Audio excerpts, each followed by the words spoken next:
La TVA du marchand de biens, sûrement une des choses les plus complexes, ou en tout cas qui fait le plus peur. Bah écoute, je vais tout expliquer sur cette vidéo.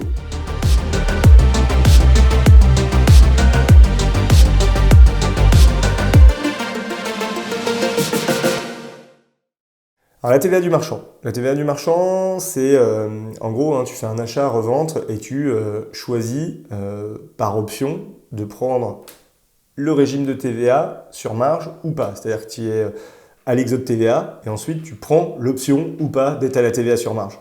Ça, c'est le cas facile, etc. Tu vois avec ton comptable en fin d'année, suivant les typologies d'opérations, je vais t'expliquer comment. Mais tu as aussi la législation qui peut t'imposer à passer à la TVA sur marge obligatoirement ou à la TVA sur prix total. Et pareil, je vais t'expliquer tout ça. Donc on va passer sur mon écran. Donc là, les trois catégories que je t'ai citées, hop, TVA, prix total, hop, exo, TVA et TVA sur marge. Il n'y en a pas d'autres. La première dont on va parler, c'est la TVA prix total.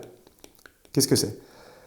C'est-à-dire que, je te ferai les calculs tout à l'heure, mais je vais te lister les cas où tu passes à la TVA sur prix total. Le premier cas, c'est immeuble de moins de 5 ans. Qu'est-ce que ça veut dire? Ça veut dire que si tu achètes un bien qui est neuf, typiquement, un promoteur a sorti un programme Pinel, okay, il livre le bâtiment le 1er janvier 2022. Si tu achètes et revends ce bien avant le 1er janvier 2027, tu seras à la TVA sur prix total, parce que ce bien est encore lui-même assujetti à la TVA. Le deuxième point, c'est les nouvelles constructions. Alors ça rejoint un peu ce qu'il y a au-dessus, mais les nouvelles constructions qui font que le bien est déclaré neuf. Une nouvelle construction neuve, qu'est-ce que ça veut dire? Ça veut dire que si tu décides de construire par exemple un pavillon sur ton terrain à bâtir, même si le terrain à bâtir, on en parlera tout à l'heure, est lui-même assujetti à la TVA sur marge, le projet global sera lui-même maintenant assujetti à la TVA sur prix total.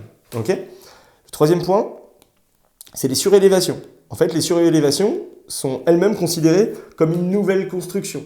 Alors, il y a un petit cas particulier, c'est-à-dire que la TVA est calculée lot par lot. Qu'est-ce que ça veut dire? Ça veut dire que si tu as, par exemple, un logement au rez-de-chaussée, que tu fais une surélévation pour un deuxième logement à l'étage, il n'y a que le logement de l'étage qui est affecté à TVA sur prix total et pas le logement du bas. Par contre, si c'est pour ragrandir un logement, tu vas passer sur les sujets qu'on va parler tout à l'heure, de vérifier les proportions que tu as affectées à ce bien-là. On va en parler juste après. Le quatrième point, c'est les travaux, justement, ayant rendu l'immeuble neuf. En fait, qu'est-ce que ça veut dire? Ça veut dire que si tu as un bien qui est complètement délabré, donc, où quelqu'un a déjà payé la TVA, l'État estime que si tu fais tellement de travaux au point de dire le bien il aurait pu être rasé et reconstruit, eh bien, on considère que l'immeuble est neuf et du coup, tu vas payer la TVA. Alors, qu'est-ce que ça veut dire? Parce que beaucoup de travaux, ça veut tout et rien dire.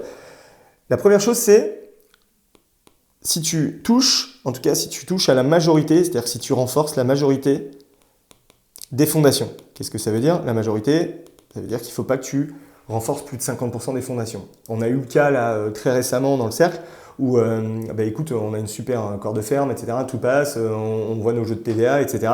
On décide de faire passer un bureau d'études béton parce qu'il y a pas mal de fissures. Hop, on fait un rapport de sol, on s'aperçoit que le sol n'est pas bon et on nous préconise de renforcer toutes les fondations. Bascule à la TVA du neuf, qu'est-ce que ça veut dire? Ça veut dire renégociation du prix. Pas le choix, même si on était sous compromis, sinon on doit se retirer du bien. Ça fait partie un peu de l'investissement quand on est dans l'ancien.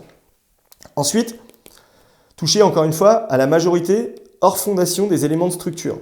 Qu'est-ce que c'est les éléments de structure? Ça va être les planchers, les murs porteurs, la charpente. Donc ça veut dire que ça, c'est pareil, c'est un point d'intention. Un exemple très bête, mais si à un moment, tu es obligé de refaire toute ta charpente, attention, tu vas basculer dans le neuf et tu dois le prendre en compte dans ta modélisation. Ensuite, troisième point, c'est la consistance des façades hors ravalement. C'est important ce que je te dis là, parce que c'est-à-dire que même si tu viens simplement faire des ouvertures dans ta façade, et du coup tu vas devoir renforcer, parce que quand tu ouvres une fenêtre, tu es obligé de créer un linteau. Donc, et si tu touches comme ça à une proportion importante de la façade, pareil, tu vas être requalifié dans le neuf. Qu'est-ce que ça veut dire? Ça veut dire que quand tu es sur un projet où tu es obligé de carrément tout remodéliser avec le permis de construire, de créer une porte, de décaler les fenêtres existantes, etc., tu vas être clairement dans la modification de la façade. Alors, c'est 50% des façades. Donc attention, encore une fois, il faut faire des métrés et bien vérifier. Parce que si tu touches que à la façade principale et que derrière tu as encore la même façade auquel tu touches pas, c'est complètement OK. Par contre, je te dis bien hors ravalement. Pourquoi? Parce que le ravalement est considéré comme esthétique. Donc, il n'y a pas de souci là-dessus. Mais je te mets en garde à bien vérifier les préconisations et les fiches techniques des produits que tu peux appliquer parce qu'il peut arriver, par exemple, qu'un ravalement à la chaux mis et qui a aussi un impact structurel sur le bâtiment puisse te refaire qualifier. Il faut savoir que le juge est lui-même n'est pas un technicien du bâtiment. Par contre, il va prendre la fiche technique et il va voir s'il y a une consistance et une résistance qui est appliquée au mur. Donc, vraiment attention. Et dernier point, par exemple, si tu décides de faire de l'isolation par l'extérieur, ou si tu décides de faire un bardage ou quoi que ce soit, mais là, tu vas clairement toucher à la consistance de la façade parce qu'il va être estimé dans l'épaisseur du mur et du coup, il va être considéré comme façade refaite. Ok? Donc, et là, pareil, rebascule dans la TVA sur prix total. Alors, je sais, c'est pas pratique parce qu'aujourd'hui, on a envie de faire de l'isolation par l'extérieur, ça nous fait gagner des mètres carrés, etc. Mais malheureusement, on ne peut pas, au jour d'aujourd'hui, le faire sans basculer à la TVA sur prix total. Le quatrième point, c'est tous les éléments de seconde œuvre. C'est-à-dire, qu'est-ce que ça veut dire? C'est-à-dire que là, on a vu tous les éléments dits bâtis, c'est-à-dire de l'enveloppe du bâtiment. Et là, maintenant, on va regarder les éléments de seconde œuvre, c'est-à-dire les éléments plutôt intérieurs. Alors, c'est pas tous exactement, mais les éléments de seconde œuvre, c'est quoi? Premièrement, l'électricité. Si tu refais toute l'électricité, c'est un des critères. Parce que, attention, on va y arriver après. Deuxième point, les cloisons. C'est-à-dire, si tu refais les cloisons, c'est un des critères qui est acquis. Le point 3, les éléments sanitaires, la plomberie. Le point 4, les planchers. Alors attention, hein, ce n'est pas les planchers qu'on a vus ici, hein, c'est les planchers ne déterminant pas la rigidité de l'ouvrage, c'est-à-dire parquet, etc., carrelage, etc. En gros, tous les revêtements de sol que tu vas venir poser dessus. Point 5, les huisseries extérieures. Qu'est-ce que c'est que les huisseries extérieures? Ça va être tout ce qui est fenêtres, portes, etc. Okay, c'est-à-dire tout ce qui va donner vers l'extérieur et qui n'est pas la façade en elle-même. Sixième point, dans les métropoles, le système de chauffage. Alors, là, tu vas me dire ces 6 points-là, c'est-à-dire que si je touche ces 6 points-là, c'est fini. Non, c'est pas ça. C'est qu'il ne faut pas toucher à plus de 66% de tous les points. Je dis bien de tous les points. Qu'est-ce que ça veut dire? Exemple concret, tu peux refaire l'électricité, les cloisons, les sanitaires, le plancher, pas les planchers, mais les sols, okay, de ton logement, et tout simplement ne pas toucher aux fenêtres et aux portes d'entrée, et tu ne seras pas requalifié, parce qu'il faut faire plus de 66% de tous les critères. Donc attention, c'est important, parce que c'est souvent là que ça bug. C'est-à-dire que, qu'est-ce que ça veut dire? C'est quoi les petites astuces? C'est-à-dire qu'à un moment, tu peux dire, je refais tout mon appartement, je refais même les huisseries, je refais tout, et simplement, je laisse le choix du parquet et du carrelage à mon futur acquéreur, qui lui-même, avec des devis, va pouvoir réaliser son parquet ou son carrelage dans son logement. C'est quelque chose d'assez simple à mettre en place parce que souvent, c'est vrai que les gens aiment faire ce choix. C'est un choix esthétique et c'est complètement compréhensible de pouvoir le faire. On aurait pu le faire avec la peinture, mais malheureusement, ce n'est pas un des critères. Donc, on a vu les 4 critères qui sont aujourd'hui ni plus ni moins que l'article 257 du CGI qui te reporte sur l'article 245A du CGI. Tu pourras le trouver sur Internet et tu retrouveras les liens en commentaire pour pouvoir y aller. Mais il y a encore un autre point, c'est le 5e point qui est là. Ça va être le changement d'affectation d'un terrain dit bâti à un terrain à bâtir. Qu'est-ce que ça veut dire? Ça veut dire qu'aujourd'hui, si tu achètes un foncier avec un terrain que tu estimais à bâtir à côté, donc tu découpes et tu vends le terrain, tu auras changé l'affectation du bien. Parce que qu'est-ce que ça veut dire? Ça veut dire que toi, quand tu achètes cette parcelle-là et tu vas vendre ces 2 parcelles-là. Donc, imaginons celle-ci, elle s'appelait 245 et tu vas vendre la 245 et la 246. Donc tu vas avoir changé pour 50% tu vas avoir changé l'affectation pour ça. Ça veut dire que sur cette partie-là, tu paieras la TVA sur prix total pour changement d'affectation de ce bien d'un titre bâti à terrain à bâtir. Ensuite, cette partie-là qui n'a pas changé restera à l'exo ou à la TVA sur marge suivant le choix que tu feras. Ça veut dire quoi? Ça veut dire qu'il faut impérativement demander, en conditions suspensives, de pouvoir diviser les terrains avant. Alors, attention, quand je te dis ça, il y a quand même une petite astuce, c'est-à-dire que toi, tu vas peut-être pas payer de TVA sur prix total. Je t'invite à revoir la première vidéo. La personne va passer dans l'imposition RP. Il avait sa résidence principale qui était ici, qui va se transformer en une RP, et ici, il va être sur la plus-value immobilière classique. Donc, il va falloir voir son temps de détention, etc. Et ici, du coup, tu vas devoir augmenter ton prix d'achat pour que lui il puisse payer la plus-value. Donc à vérifier quel est le plus cher entre l'augmentation du prix et la TVA sur prix total. Ok, c'est encore une fois de la modélisation, un choix à prendre et de la négociation. Donc quand les gens t'expliquent que le cas parfait c'est celui-là, c'est très bien, mais à un moment quand tu rentres en négociation et que tu n'as pas le choix avec un acheteur, il faut regarder voilà, qu'est-ce qui passe et qu'est-ce qui passe pas, et là où lui il est ok dans la démarche et la négociation avec toi. Du coup je vais te prendre un exemple concret. Prix de vente 200K, prix d'achat et prix de revient total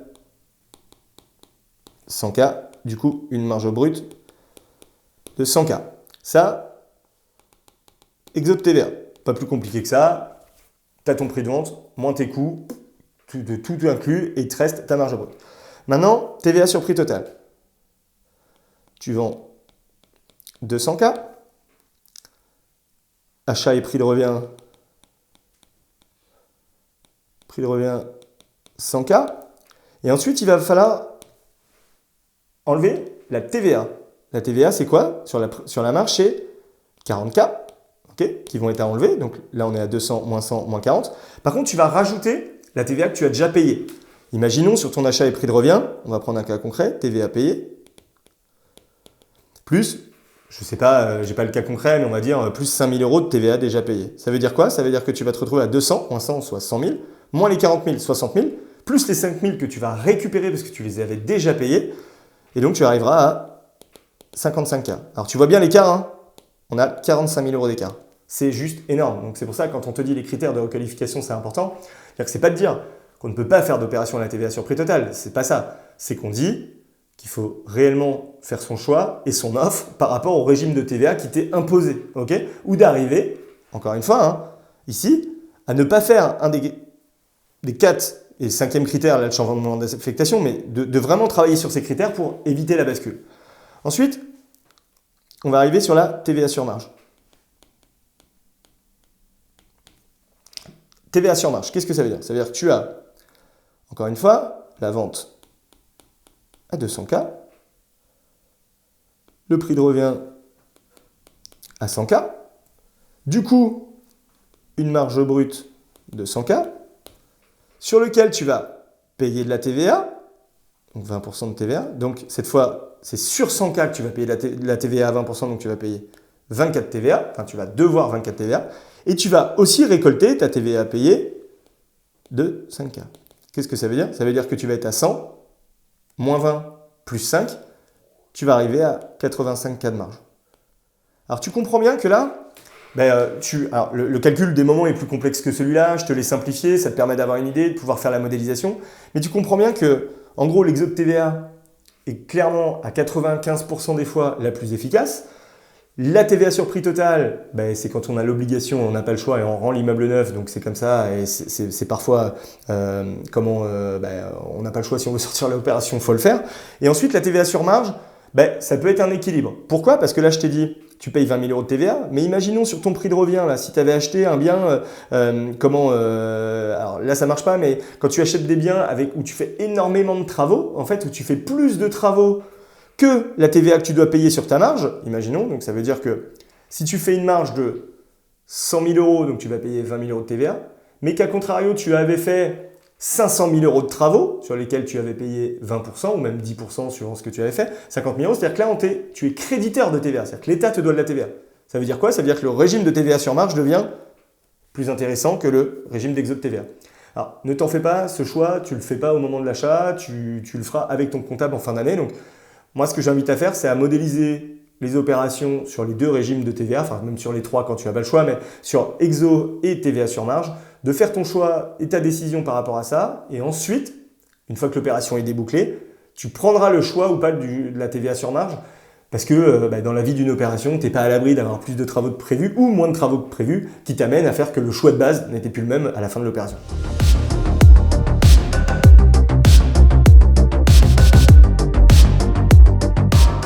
Là, encore une fois, c'est mon avis, mais y a plusieurs réponses là-dessus. La première chose, pourquoi tout le monde en a peur? Vraiment, je pense que ça, c'est du marketing pur sur Internet, justement à cause des redressements qui ont eu lieu.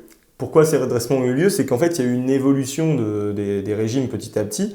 Et en fait, encore une fois, en France, on est comme ça, on n'aime pas payer des impôts, et du coup, ça bidouille. Ça bidouille, et ça a amené, encore une fois, la réputation des marchands de biens. Nous, on le voit encore aujourd'hui, on croise régulièrement des marchands de biens qui nous disent « allez, tiens, on peut aller sur ce bien-là, est-ce qu'on peut s'associer, j'ai pas le cash, etc. » Et en fait, ils modélisent ces opérations. Non pas, je vais te prendre l'exemple du terrain bâti qui est détaché, hein, ils achètent comme ça, ils détachent le terrain et ils décident de ne pas payer la TVA sur prix total. Donc, moi, encore une fois, chacun fait ce qu'il veut. Moi, j'aime pas vivre avec une épée de Damoclès au-dessus de la tête. Il y a un moment, il y a des règles, il faut les suivre, il faut accepter de payer cette TVA et de faire des choix. Et si ça passe pas, on se force pas à la faire. Alors tu vas me dire, ouais, alors pourquoi ils le font? Est-ce qu'ils sont avides d'argent, etc. Non, je pense pas. C'est aussi une vraie problématique entrepreneuriale, c'est que, en fait, quand tu t'es créé un train de vie en faisant des choses, au bout d'un moment, il faut l'assumer. Et en fait, la problématique de ces métiers-là, c'est que les gens ont gagné rapidement de l'argent, pour certains beaucoup d'argent, ont augmenté le train de vie qui va en face. Et le problème, c'est qu'après, derrière, il faut l'assumer ce train de vie. Ce fameux point de suffisance de l'entreprise qu'il faut calculer, quand tu t'as décidé de te verser 10 000 euros par mois, ou alors soit en versement ou en salaire, tu es obligé de rentrer un nombre d'opérations conséquent l'année d'après pour te payer ce point de suffisance. Et je pense qu'au bout d'un moment, les marchands de biens établis, ils l'ont fait une fois, ils l'ont fait 2 fois, ils l'ont fait 3 fois, ça marche, personne ne te dit rien. Tu t'es pas fait redresser, c'est OK. Par contre, il y a eu quand même beaucoup de redressements, des jurisprudences sorties là-dessus. Et quand tu te fais redresser, ça fait très très mal. Donc vraiment, je t'invite à suivre tout ce que je te dis là.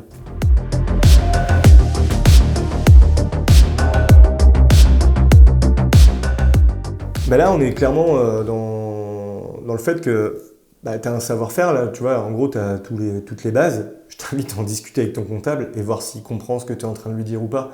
Parce que, tu sais, c'est un peu comme le LMNP, LMP, en gros, tu es sur des niches et le comptable, il est habitué à avoir tout un tas d'entreprises. Et c'est pas pour autant qu'il est spécialiste dans l'immobilier. Alors, tu me dis comment on le trouve? La première chose, c'est par réseau. Hein, tu poses des questions à ceux qui ont déjà fait, etc. Et ensuite, tu prends l'annuaire, t'appelles, tu essaies de trouver des cabinets, on en a déjà parlé, mais qui sont plutôt dans la moyenne, hein, avec 5-6 collaborateurs, et tu demandes à échanger avec le responsable, et tu regardes s'il a déjà fait, tu lui demandes combien il en a en portefeuille, et tu vérifies qu'il a toutes ces notions d'exo de TVA, TVA sur marge, au prix total, parce que il y a quand même beaucoup de comptables qui ont que le régime de TVA sur marge en tête. Hein. Il y en a plein qui ne connaissent pas le régime d'exo de TVA. Je connais des gens qui ont payé leur TVA sur marge sur des opérations de marchand plusieurs fois. Et quand j'en ai discuté avec eux, ils ont payé alors qu'ils auraient dû être en exo de TVA. Donc voilà, toi maintenant, tu as les préceptes. Encore une fois, moi j'aime pas les vidéos détaillées pour que les gens deviennent des puits de science. Il y a un moment, il y a des experts, les comptables qui sont là pour ça. Toi, il faut que tu contrôles que la personne connaisse. Et puis derrière, tu checks si c'est OK et après tu bosses avec eux. Comme d'hab, petite fiche récap. Tu peux la télécharger ici. Je t'invite à t'abonner à la chaîne YouTube parce que si tu veux continuer à entendre parler de fiscalité, ce sera ici que ça se passe.